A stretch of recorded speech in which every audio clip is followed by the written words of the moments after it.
Nifty पिछले 2 दिनों में करीब 1000 पॉइंट से भी ज़्यादा नीचे आ चुका है। मार्केट में काफ़ी सारे लोग नए आए हैं और काफ़ी ज़्यादा खौफ में भी हैं कि यहाँ से स्टॉक्स कहाँ जाने वाले हैं, यहाँ से निफ्टी कहाँ जाने वाला है। कई सारे रीज़न्स हैं जिसकी वजह से निफ्टी में करेक्शन आई है। लेकिन मैं आपसे ये सवाल करना चाहूँगा कि आप ऐसे सोचिए, जिस कंपनी में आपने पैसा लगाया है, क्या अब वो उतनी कमाई नहीं करने वाली जितना वो 2 दिन पहले करने वाली थी? क्या ऑटोमोबाइल स्टॉक्स अब पैसा नहीं कमाएँगे? क्या अब डिफेंस कंपनीज पैसा नहीं कमाएंगी? क्या अब इंडिया की सारी ब्लू चिप कंपनीज बहुत कम पैसे कमाने वाली हैं अगले क्वार्टर में, अगले 1 साल में, अगले 5 साल में? अगर 2-4% करेक्शन से आप घबरा गए हैं, आपको डर लग रहा है, तो इसका मतलब ये है कि आपकी पोजीशन साइजिंग सही नहीं है। मतलब आपने ज़रूरत से ज़्यादा पैसा मार्केट में लगा दिया है। जितना आपका रिस्क एपेटाइट है, जितना आप रिस्क ले सकते हैं, उससे कई गुना बड़ा पोजीशन आप स्टॉक मार्केट में बना करके बैठे हैं, इसीलिए आपको यहाँ पे डर लग रहा है। तो सबसे पहला आप देखिए कि आपको कदम यहाँ क्या उठाना चाहिए।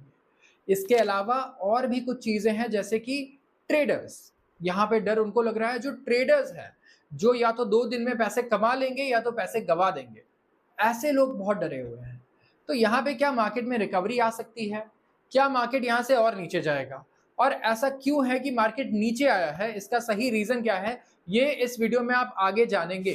मेरा नाम है विशाल और मैं स्टॉक बॉक्स की तरफ से आप सबके लिए लेके आया हूँ आज का वीडियो। स्टॉक बॉक्स एक सेबी रजिस्टर्ड रिसर्च एनालिस्ट है जो इन्वेस्टमेंट और ट्रेडिंग के लिए रिसर्च प्रोवाइड करती है।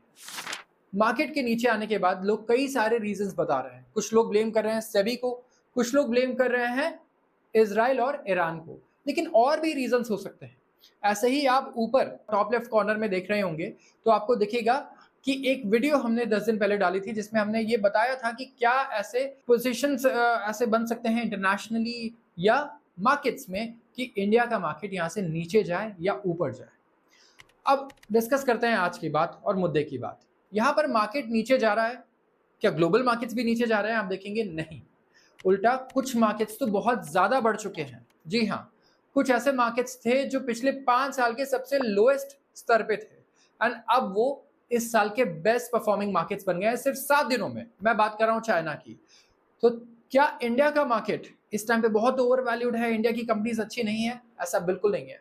अगले क्वार्टरली रिजल्ट में भी हम एक्सपेक्ट कर रहे हैं बहुत बढ़िया परफॉर्मेंस, बट चाइना का मार्केट पिछले 5 साल के सबसे लोएस्ट लेवल पे ट्रेड कर रहा था और चाइनीज गवर्नमेंट ने काफी सारे इनिशिएटिव्स अच्छे अच्छे निकाले हैं। करीब ट्रिलियंस ऑफ डॉलर्स उन्होंने कहा है कि वो स्टिमुलस पंप करने वाले हैं मार्केट में।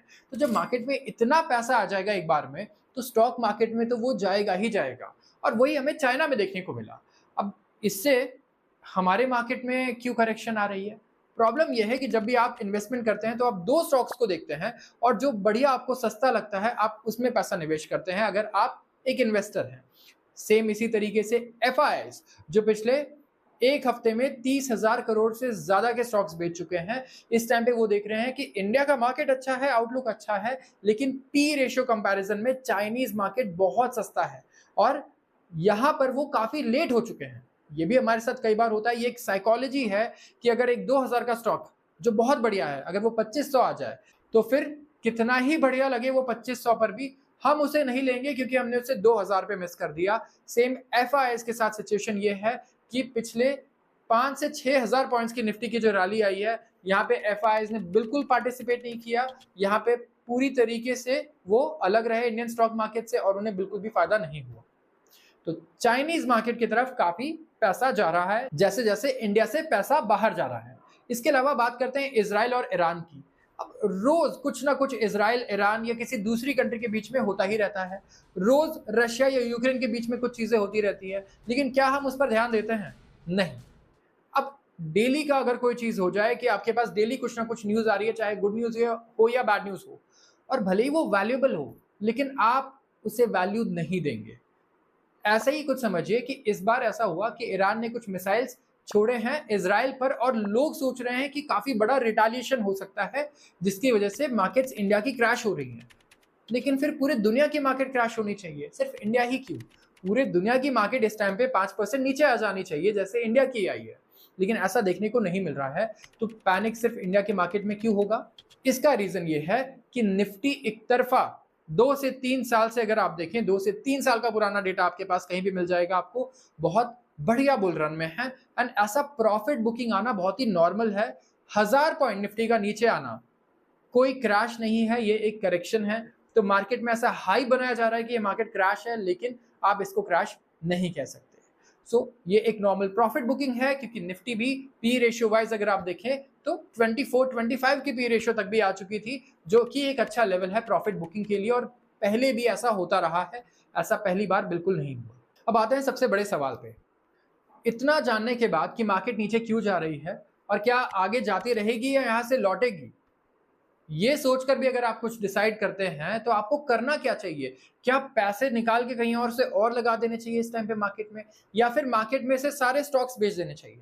अब देखिए, हर एक व्यूअर अलग है, सबका रिस्क एपेटाइट अलग है, सब अलग लोग हैं, अलग एक्सपेक्टेशंस हैं। तो हम सबके हिसाब से बताएंगे आपको इस वीडियो में कि आपको आगे क्या कदम उठाना चाहिए। सबसे पहले आप ये डिसाइड कीजिए कि आप किस कैटेगरी में फॉल करते हैं। यहाँ पे अलग अलग कैटेगरी के लोग हैं मार्केट में, लेकिन सबसे पहले मैं कवर करता हूँ ट्रेडर्स को। ट्रेडर्स वो लोग हैं जो मार्केट में आने वाली छोटी मूवमेंट से पैसा कमाते हैं। अगर कोई स्टॉक 1% ऊपर जाए तो वो वहां पर उसे बेच देंगे, कोई 1% नीचे आए तो उसे वहां सेल कर देंगे। इस तरीके से छोटी मूवमेंट से पैसा कमाने वाले लोगों को इस टाइम पे मार्केट से बच के रहना चाहिए। अगर पोजीशंस हैं जो फंसी हुई हैं तो मान के चलिए कि ये टाइम है कि आप अपने लॉसेस को कट करें। Option traders specifically theta decay आपके पूरे इन्वेस्टमेंट को जीरो कर सकता है यहाँ पे, एंड पोजीशंस को 31 अक्टूबर तक फंसा करके कोई फायदा नहीं है। तो ऑप्शन ट्रेडर्स को यहाँ पे बहुत समझदारी दिखानी होगी, बहुत करेज दिखाना होगा और अपने लॉसेस को कट करने होंगे। वैसे ही जो लोग इक्विटी डिलीवरी में स्विंग ट्रेडिंग करते हैं, जरूर अपने स्टॉप लॉसेस को फॉलो करें। यहाँ पे स्टॉप लॉस वही बुक कर पाएगा जिसके अंदर बिल्कुल भी ईगो नहीं है और इमोशंस नहीं है, जो सिस्टमैटिकली काम करता है। तो जरूर फोकस करें कि आप अपने स्टॉप लॉसेस पे अपने ट्रेड्स को लॉस लेकर हटा दें। यहां पर इन्वेस्टमेंट वाले इंसान को क्या करना चाहिए जिसने लॉन्ग टर्म इन्वेस्टमेंट किया हुआ है? तो बहुत ही सिंपल सवाल है। अगर फॉर एग्जांपल आपने किसी ऑटोमोबाइल कंपनी में पैसा लगाया या एनर्जी कंपनी में पैसा लगाया, पावर कंपनी में, तो क्या अब वो अगले 6 महीने तक पावर नहीं देगी? क्या वो पैसे नहीं कमाएगी? क्या उसके रेवेन्यू नहीं आने वाले हैं? ऐसा तो बिल्कुल नहीं है। और याद रखिए, जब भी आपको कोई कंपनी पसंद आती है, आप ये सोचते हैं कि काश ये 3000 की कंपनी मैं 2500 पर ले लेता, तो अब आपके लिए वो मौका आ सकता है। तो यहाँ पे लॉन्ग टर्म इन्वेस्टमेंट वाले आदमी को तो और खुश होना चाहिए कि अच्छे क्वालिटी के स्टॉक्स यहाँ पे उन्हें काफी सस्ते दाम पर मिल सकते हैं और उसका पूरा फायदा उठाना चाहिए, लेकिन जल्दीबाजी करके नहीं। यहाँ पे सारा पैसा एक बार में लगाना बिल्कुल भी समझदारी का काम नहीं होगा। तो जरूर अपने फाइनेंशियल एडवाइजर को कंसल्ट करें, अपने रिसर्च एनालिस्ट से बात करें और फिर एक प्रूडेंट और सोचा समझा हुआ डिसीजन ले। इमोशंस में आकर लोग जब भी डिसीजंस लेते हैं, अक्सर वो डिसीजंस गलत होते हैं। तो यहाँ पे बहुत जरूरी है कि आप सोच समझ के अपने इन्वेस्टमेंट एडवाइजर से कंसल्ट करके ही डिसाइड करें कि आपको आगे क्या करना चाहिए।